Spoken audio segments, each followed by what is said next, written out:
Hello friends, कैसे हैं आप सब लोग। आई होप आप सब लोग बिल्कुल ठीक होंगे। चलिए शुरू करते हैं आज की क्लास। आज की क्लास का जो टॉपिक है वो हमने सीडीपी से लिया है।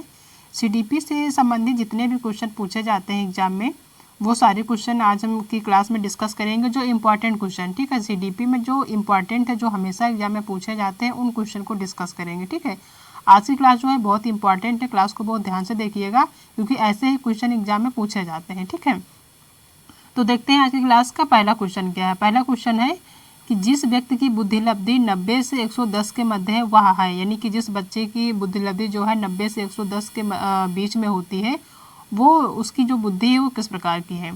पहला है सामान्य बुद्धि, दूसरा प्रखर बुद्धि, तीसरा उत्कृष्ट बुद्धि और चौथा प्रतिभाशाली।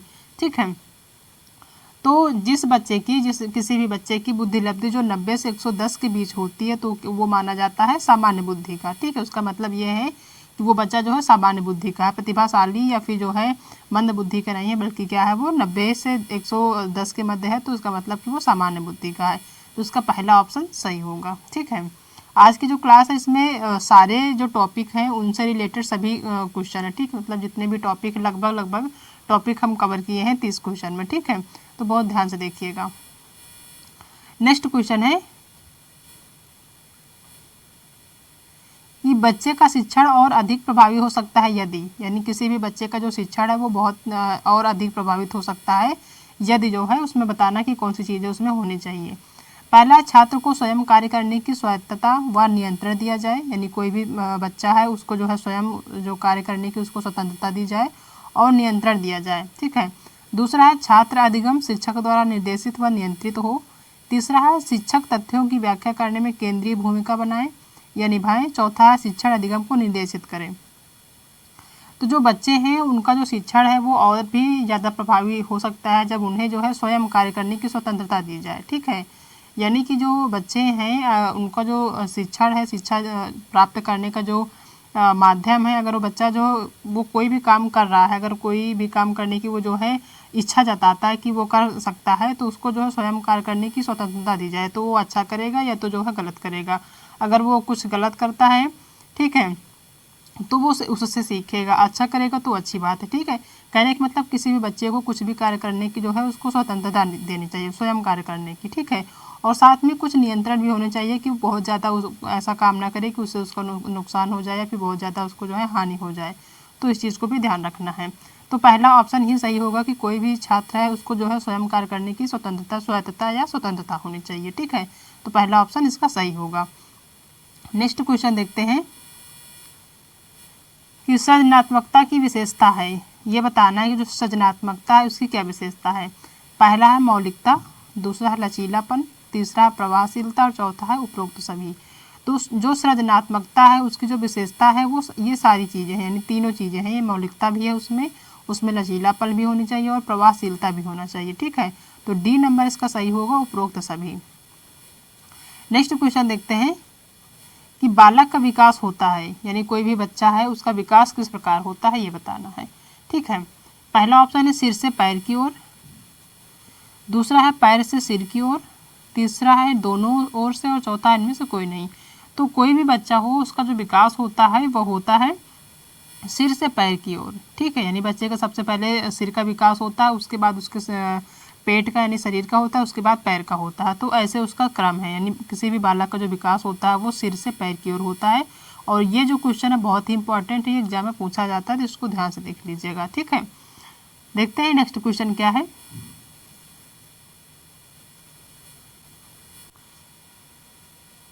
नेक्स्ट क्वेश्चन है कि सामान्यतः छात्रों में पठन पाठन के लिए विशिष्टताएं होती हैं। कोई भी छात्र है उसमें जो है पठन पाठन की कौन सी विशिष्टताएं होती हैं ये बताना है। ठीक है, पहला है अधिगम में क्रियाशीलता, दूसरा है छात्रों में सीखने की योग्यता, तीसरा है स्वयं क्रिया करके नवीन अनुभवों द्वारा ज्ञान का निर्माण और चौथा है उपरोक्त सभी।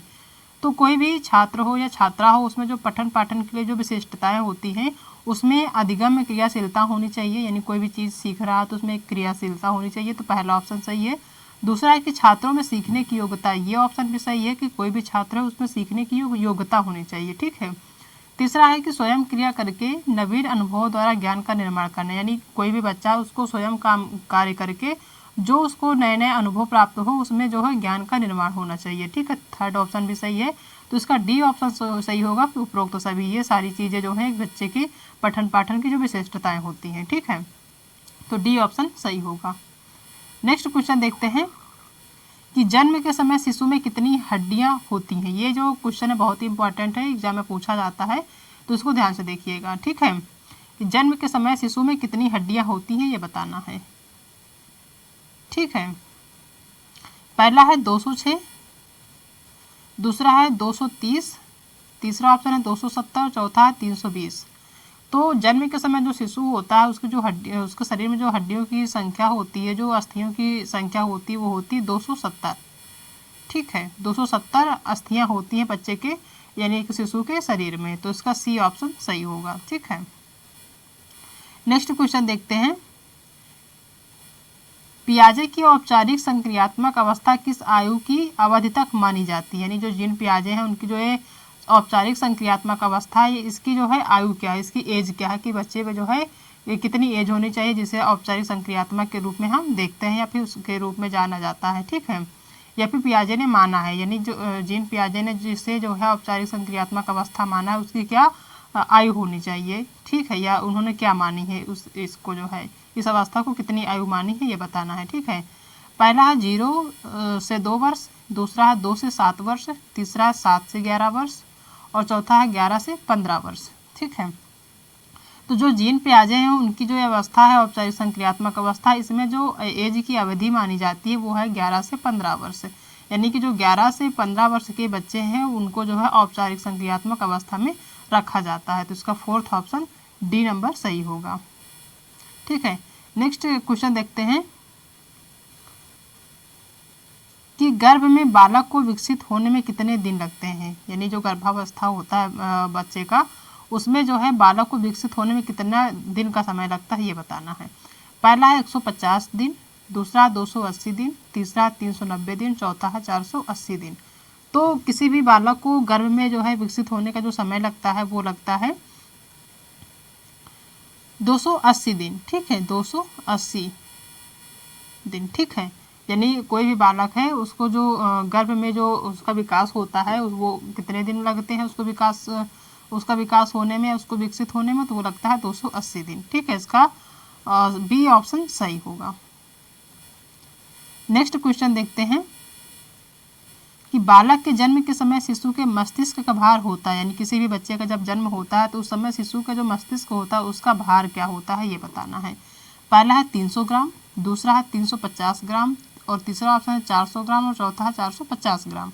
तो उस समय बालक के जन्म के समय जो शिशु के मस्तिष्क का जो भार होता है वो होता है 350 ग्राम। ठीक है, 350 ग्राम।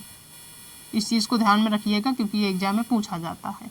ठीक है, 350 ग्राम जो है एक सामान्यता है, एक बच्चे का जो है जो मस्तिष्क का भार होता है वो होता है, इतना माना जाता है लगभग। ठीक है, तो 350 ग्राम इसका बी ऑप्शन सही होगा।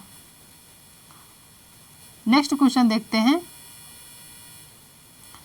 विकास की किस अवस्था में बच्चे की बुद्धि का अधिकतम विकास होता है। ठीक है, यानी कौन सी ऐसी अवस्था जिसमें बच्चे की बुद्धि का अधिकतम विकास होता है। ठीक है, पहला है बाल्यावस्था, दूसरा है शैशवावस्था, तीसरा है किशोरावस्था और चौथा है प्रौढ़ावस्था। तो बच्चे के जो जिस अवस्था में उसकी बुद्धि का विकास होता है, यानी अधिकतर उसके बुद्धि का विकास होता है, ज़्यादातर जो बुद्धि का विकास हो जाता है उसके उस अवस्था में, वो अवस्था है किशोरावस्था। यानी कोई भी बच्चा है उसका जो है किशोरावस्था पहुँचते पहुँचते उसके बुद्धि का जो विकास वो अधिकतम यानी कि लगभग हो जाता है। ठीक है, तो सी ऑप्शन इसका सही होगा। नेक्स्ट क्वेश्चन है कि जब कोई छोटी बच्ची ऊँट को पहली बार देखती है तो वह उसे ऊंची पीठ वाला घोड़ा कहती है। यानी कि वो जो है पहली बार अगर ऊँट को देखती है तो वो ये नहीं समझ पाती है कि ये कौन सा जानवर है, वो ये समझती है कि वो ऊंची पीठ वाला घोड़ा है। ठीक है, पियाजे के सिद्धांत में यह किसका उदाहरण, ये बताना कि कोई भी बच्चा जो है किसी वस्तु को या किसी भी जानवर को जो है समझ नहीं पाता, उसके आकार को देखकर उसको जो है कंपेयर नहीं कर पाता चीज़ों को एक जैसे, वो सबको एक जैसे समझने लगता है। तो ये जो है पियाजे के सिद्धांत का किसका उदाहरण ये बताना है। पहला है संरक्षण, दूसरा केंद्रीकरण, तीसरा जीववाद और चौथा समावेशन। तो जिस केस में जो है कोई भी बच्चा जो है किसी वस्तु को एक समान समझने लगे, उसमें अंतर न कर पाए, वो होता है समावेशन। ठीक है, ये जो है पियाजे के सिद्धांत का जो है समावेशन का उदाहरण है, तो उसका डी ऑप्शन सही होगा। नेक्स्ट क्वेश्चन है कि खिलौनों की आयु किस एज को कहा जाता है। ये जो क्वेश्चन है बहुत इंपॉर्टेंट, इसमें स्टार लगा सकते हैं, ये हमेशा एग्जाम में पूछा जाता है कि जो खिलौनों की आयु है यानी किस एज को खिलौने की आयु कहा जाता है। पहला है पूर्व बाल्यावस्था, दूसरा है उत्तर बाल्यावस्था, तीसरा है किशोरावस्था और चौथा है बाल्यावस्था। तो जो खिलौने की आयु की एज जो मानी जाती है यानी कि जिस आयु में बच्चा जो है खिलौनों से खेलता है, ठीक है, वो कौन सा एज है ये बताना है।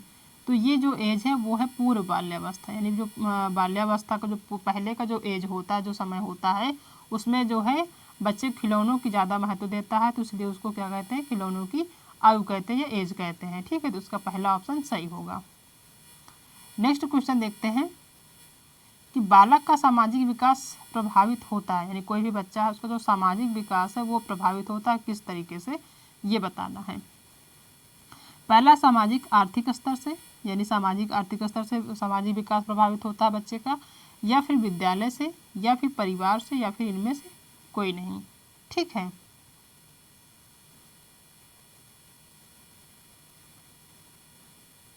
अच्छा सॉरी, इसमें लिखा है इनमें से सभी से। ठीक है, तो उसका डी ऑप्शन ही सही होगा, इनमें से सभी से। ठीक है, यानी कि बालक का जो सामाजिक विकास होता है वो सामाजिक आर्थिक स्तर से भी होता है, विद्यालय से भी होता है और परिवार से भी होता है।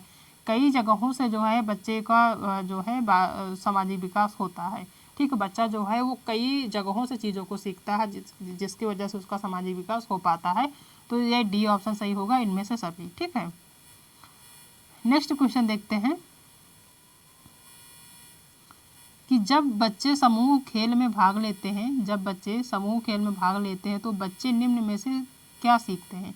यानी कोई भी बच्चा है वो समूह में जो है रह के खेलता है, तो वो बच्चे जो है निम्न में से क्या सीखते हैं, कौन सी ऐसी चीज़ें सीखते हैं जो बच्चे जो एक साथ समूह में रह के खेलते हैं। ठीक है, पहला है प्रतिस्पर्धा, दूसरा है सहयोग, और तीसरा है संघर्ष, और चौथा है ये सभी। तो कोई भी बच्चा है अगर वो अकेला खेलता है तो उसमें बहुत सारी चीज़ें होती हैं जो कि वो सीख नहीं पाता है। अगर वहीं पे कोई भी बच्चा जो है वो समूह में रह के, मतलब अपने दोस्तों के साथ, अपने आस पास जितने भी परिवार के लोग हैं या फिर मोहल्ले के लोग हैं, समाज के लोग, उनके साथ खेलता है, या फिर स्कूल में जाकर कई दोस्तों के साथ मिलकर समूह बनाकर खेलते हैं, तो उनमें जो बच्चे सीखते हैं वो प्रतिस्पर्धा सीखते हैं, एक दूसरे के बीच जो प्रतिस्पर्धा होती है उसको जो है समझते हैं, उसको सीखते हैं। दूसरा, आपस में सहयोग करने की जो भावना होती है वो सीखते हैं। तीसरा, संघर्ष करना, आपस में एक दूसरे चीज़ों के लिए जो है संघर्ष करना भी सीखते हैं। मतलब ये सभी चीज़ें कोई भी बच्चा जब समूह में खेलता है तो ये सारी चीज़ें उसको सीखने को मिलती है, वो सारी चीज़ें इसमें सीखता है। प्रतिस्पर्धा भी सीखता है, आपस में सहयोग करना भी सीखता है, साथ में संघर्ष करना भी सीखता है। तो ये सभी डी नंबर जो है ये ऑप्शन सही होगा। ठीक है, नेक्स्ट क्वेश्चन देखते हैं कि निम्न में से किस घटना की ओर बालक सर्वप्रथम आकर्षित होना प्रारंभ करता है। यानी कोई भी बच्चा है वो कौन सी ऐसी घटना है जिसमें बालक सर्वप्रथम आकर्षित होना प्रारंभ करता है, यानी सबसे पहले उसकी तरफ जो है आकर्षित होता रहता है या उस चीज़ को सबसे पहले समझता है। ठीक है, पहला है प्रकाश, दूसरा है माँ, तीसरा है ध्वनि, और चौथा है भोजन। तो कोई भी बच्चा है जब वो छोटा होता है या छोटे से जब बड़ा होता है, जब चीज़ों को समझने लगता है, तो सबसे पहले जिसकी ओर आकर्षित होता है वो होता है प्रकाश। यानी कहीं से भी लाइट आ रही है तो बच्चे का जो अटेंशन है, ध्यान है, वो उसी की तरफ जाता है। ठीक, तो उस तरफ जो है आकर्षित होता है। आपने देखा होगा कोई भी छोटा बच्चा है, अगर आप उसको कहीं भी लिटाए रहते हैं या हाथ में लिए रहते हैं, अगर कहीं से भी रोशनी साइड से आ रही है तो बच्चा उधर देखने की कोशिश करने लगता है। ठीक है, और वहाँ पे जाने की या उस तरफ जाने की कोशिश करने लगता है, तो वो जो है आकर्षित होता है प्रकाश की तरफ। ठीक है, तो पहला ऑप्शन सही होगा। नेक्स्ट क्वेश्चन देखते हैं कि इनमें से कौन सा समाजीकरण की निष्क्रिय एजेंसी है। ये बताना कि इसमें कौन सी ऐसी एजेंसी है जो समाजीकरण की निष्क्रिय एजेंसी मानी जाती है। ठीक है, पहला है परिवार, दूसरा है इको क्लब, तीसरा सार्वजनिक पुस्तकालय, और चौथा है स्वास्थ्य क्लब। तो जो इसमें जो है जो निष्क्रिय एजेंसी है वो है सार्वजनिक पुस्तकालय। ये जो है ये निष्क्रिय एजेंसी है, निष्क्रिय है। ठीक है, बाकी परिवार, इको क्लब और जो स्वास्थ्य क्लब ये जो है सक्रिय एजेंसी मानी जाती है समाजीकरण की। तो इसका जो है यहाँ पर निष्क्रिय एजेंसी पूछ रहा है, तो निष्क्रिय एजेंसी जो है वो है सार्वजनिक पुस्तकालय। इसका सी ऑप्शन सही होगा। ठीक है, नेक्स्ट क्वेश्चन देखते हैं कि परिवार किस प्रकार की शिक्षा का एक साधन है। यानी कि जो परिवार है, जिस परिवार में हम सब रहते हैं एक साथ मिलकर, वो जो परिवार है वो किस प्रकार की शिक्षा का एक साधन माना जाता है। पहला है अनौपचारिक शिक्षा का, दूसरा है औपचारिक शिक्षा का, तीसरा गैर औपचारिक शिक्षा का और चौथा दूरस्थ शिक्षा का। ठीक है, तो जो परिवार है वो जो शिक्षा का साधन माना जाता है वो माना जाता है अनौपचारिक शिक्षा का। ठीक है, इसका पहला ऑप्शन सही होगा कि कोई भी परिवार है जहाँ पे हम मिलकर रहते हैं, वो जो शिक्षा का साधन माना जाता है वो अनौपचारिक शिक्षा का साधन माना जाता है। ठीक है, तो यहाँ पे पहला ऑप्शन ही यहाँ पे सही होगा। ठीक,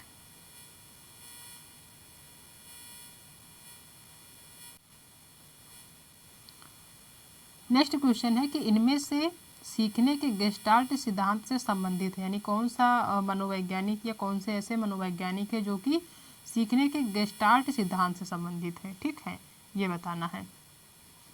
पहला है स्किनर, दूसरा है पावलोव, तीसरा थार्नेडाइक और चौथा कोहलर। तो ये जो क्वेश्चन है बहुत ही इंपॉर्टेंट है, बहुत ध्यान से देखिएगा कि जो सीखने के गेस्टाल्ट सिद्धांत से संबंधित है, जो मनोवैज्ञानिक गेस्टाल्ट सिद्धांत से संबंधित है वो है कोहलर। कोहलर को गेस्टाल्ट सिद्धांत के रूप में जाना जाता है। ठीक है, तो इसका डी ऑप्शन यहाँ पे सही होगा। नेक्स्ट क्वेश्चन देखते हैं कि कोहलबर्ग का विकास सिद्धांत निम्न में से किससे संबंधित। ये बताना है कि जो कोहलबर्ग का विकास सिद्धांत है वो जो है किससे संबंधित है।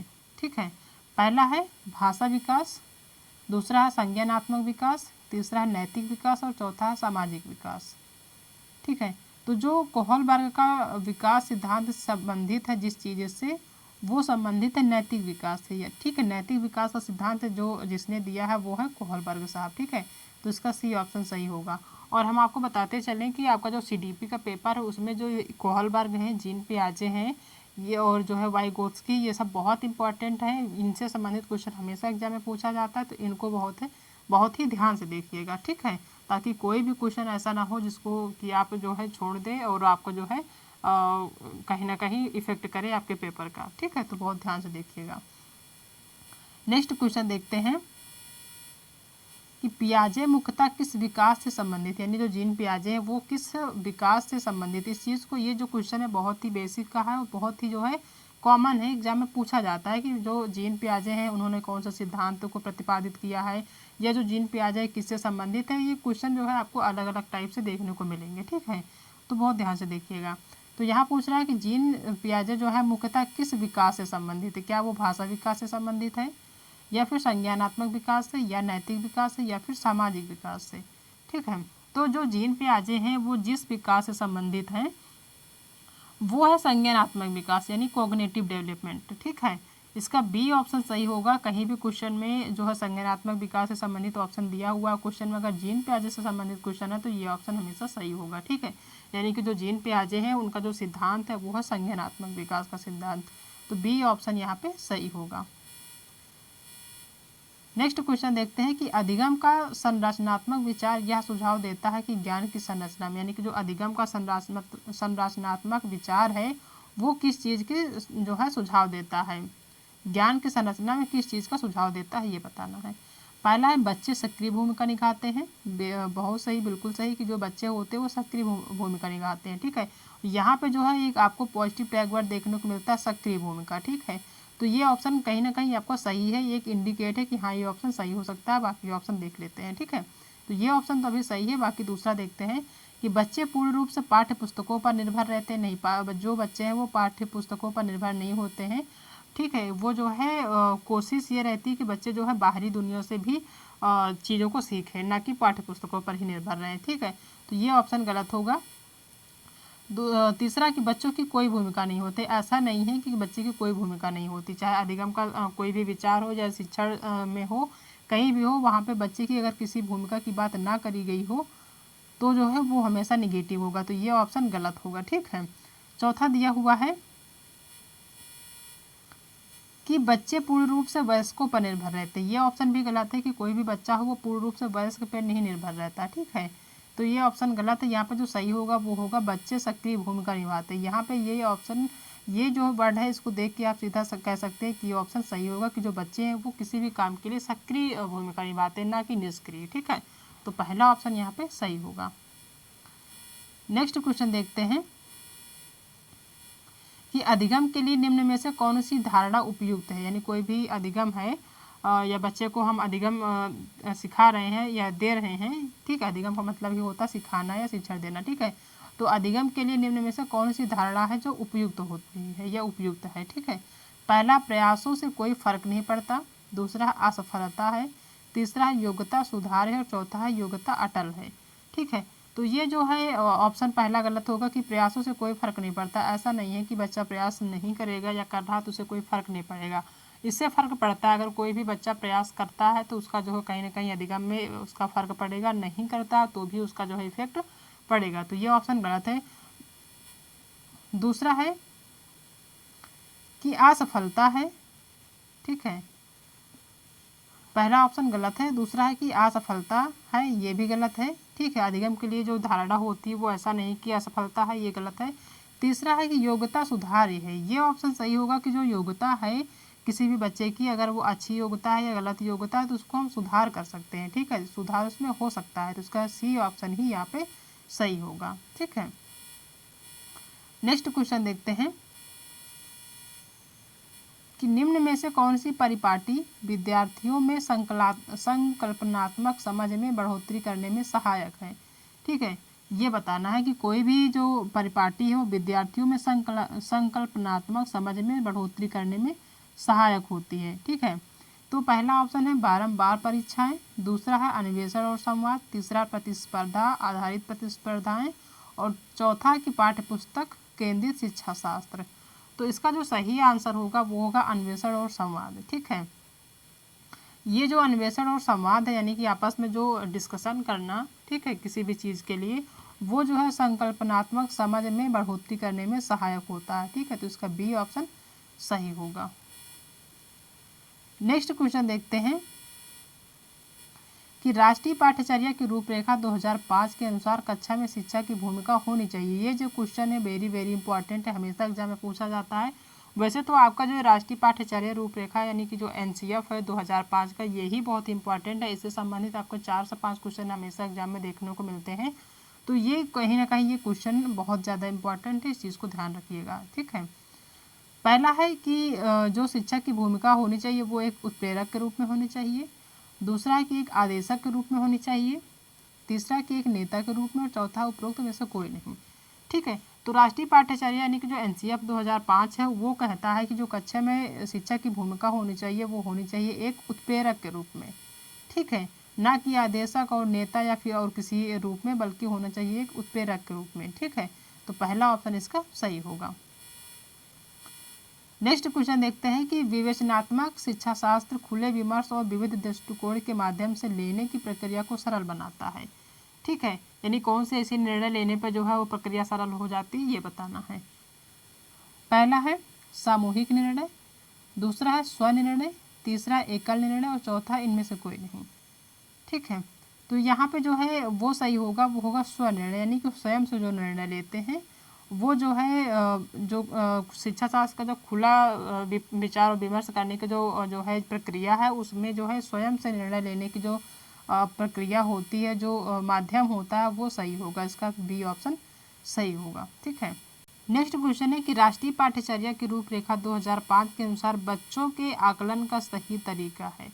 यानी कि जो NCF 2005 है उसके अनुसार जो बच्चे को जो आकलन करने का जो सही तरीका वो क्या होना चाहिए या फिर क्या तरीका है। ठीक है, पहला वार्षिक परीक्षाएं, दूसरा है दैनिक गतिविधियां, तीसरा है अर्धवार्षिक परीक्षा और चौथा है इनमें से कोई नहीं। ठीक है, तो NCF 2005 के अनुसार जो बच्चे को जो आकलन करने का जो सही तरीका माना जाता है वो है दैनिक गतिविधियां।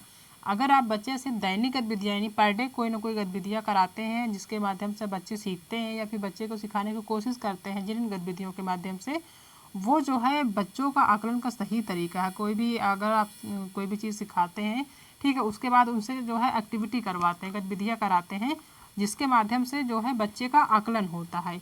ठीक है, तो ये दैनिक गतिविधियाँ जो है सही तरीका होती है बच्चे का जो है आकलन करने के लिए। तो बी ऑप्शन इसका यानी सेकेंड ऑप्शन सही होगा। नेक्स्ट क्वेश्चन देखते हैं जो कि बहुत ही इंपॉर्टेंट है, ये हमेशा एग्जाम में पूछा जाता है, तो इस चीज़ को ध्यान से देखिएगा कि यदि बच्चे फेल होते हैं तो वे जो है दर्शाते हैं, यानी कोई भी बच्चा है वो अगर स्कूल में फेल हो जाता है तो वो किन चीज़ों की ओर जो है इंडिकेट करता है या फिर दर्शाता है। पहला है अपनी असफलता को, यानी कि जो बच्चा फेल होता है तो जो खुद से उसकी असफलता है। दूसरा है कि स्कूल की असफलता, यानी कि स्कूल की असफलता जिसकी वजह से बच्चे फेल हुए हैं या हो रहे हैं। तीसरा है समाज की असफलता, यानी जो समाज की असफलता। चौथा परिवार की असफलता। ठीक है, तो यदि कोई भी बच्चा फेल हो रहा है तो वो ये चीज़ दर्शाता है कि उसकी जो स्कूल की असफलता है वो जो है बेकार, यानी स्कूल की जो व्यवस्थाएं हैं वो कहीं ना कहीं बेकार है, जिसकी वजह से बच्चे जो है असफल हो रहे हैं। ठीक है, तो यहाँ पे बी ऑप्शन सही होगा। और ये जो क्वेश्चन है बहुत ही इंपॉर्टेंट है, इसको ध्यान में रखिएगा। यदि बच्चे जो हैं फेल हो जाते हैं अपनी कक्षा में, ठीक है, या बार बार फेल हो रहे हैं या फेल हो जाते हैं, तो वो ये जो है दर्शाते हैं कि जो स्कूल की व्यवस्था है वो कहीं ना कहीं सही नहीं है, जिसकी वजह से बच्चे फेल हो रहे हैं।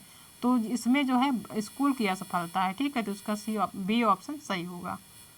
ठीक है, नेक्स्ट क्वेश्चन है कि एक समावेशी कक्षा में डैश पर जोर होना चाहिए, यानी कोई भी एक समावेशी कक्षा है जिसमें हम सबको साथ में लेकर शिक्षण दे रहे हैं। ठीक है, उसमें जो है किस बात पे जो है ज़्यादा जोर देना चाहिए। पहला है सामाजिक पहचान के आधार पर छात्रों के अलगाव। दूसरा, हर बच्चे के समर्थ को अधिकतम करने के लिए अवसर प्रदान करने। तीसरा है कि अभिमुखी लक्ष्य। और चौथा इनमें से कोई नहीं।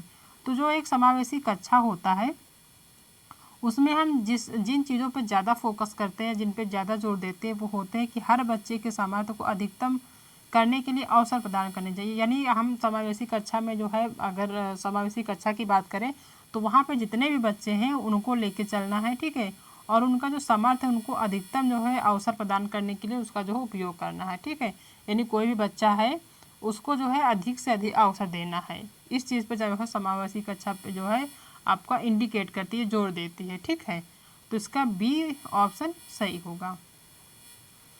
नेक्स्ट क्वेश्चन देखते हैं कि लेव वाइगोत्स्की का सामाजिक सांस्कृतिक परिप्रेक्ष्य अधिगम प्रक्रिया में डैश महत्व पर जोर देता है। यानी कि जो लेव वाइगोत्स्की हैं उनका जो सामाजिक सांस्कृतिक परिप्रेक्ष्य है उस दृष्टि से अधिगम की जो प्रक्रिया है वो किस पे अधिक जो है जोर देती है, किस चीज़ों के महत्व पर। ठीक है, पहला है